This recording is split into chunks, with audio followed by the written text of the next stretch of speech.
اسلامی مملکت پاکستان کلمہ کی بنیاد پر حاصل کیا گیا اور اس کی بنیادوں میں اسلام ہی اسلام ہے، لیکن بدقسمتی سے عملی طور پر اسلام کا نام و نشان کہیں نظر نہیں آتا، کیونکہ اس کے باسیوں نے دنیا پرستی کو اپنا شعار بنا لیا ہے۔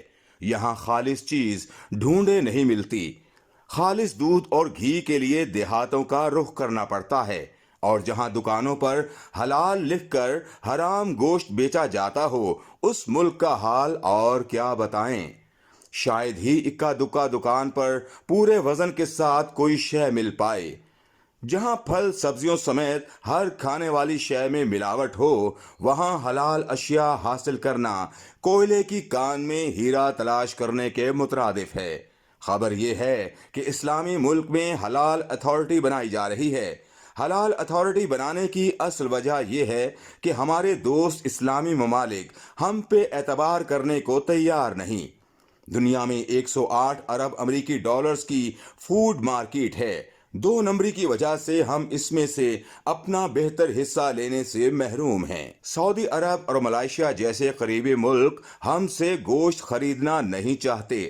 لاہور میں بلیاں، گدھے اور نہ جانے کیا کچھ کاٹ کر حلال گوشت کے نام پر عوام کو کھلا دیا گیا۔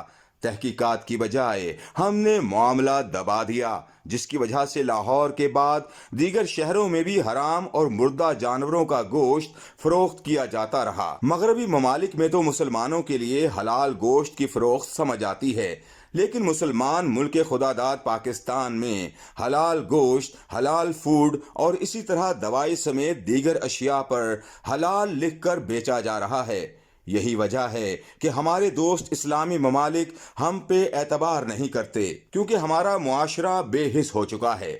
راتوں رات امیر ہونے کے لالچ میں اپنے مسلمان بھائیوں کو حرام گوشت کھلا رہے ہیں۔ ہمارے حکمران اور انتظامیہ مغربی یا اسلامی ممالک کی مثالیں ضرور دیتے ہیں، مگر اپنے ملک میں کسی قسم کے قوانین لاگو کرنے کی زحمت گوارا نہیں کرتے۔ اسی لیے کسی نے ٹھیک ہی کہا ہے کہ اگر کسی قوم کا ضمیر مر جائے تو ان کے نزدیک کوئی کام غیر قانونی، غیر اخلاقی اور غیر اسلامی نہیں رہتا۔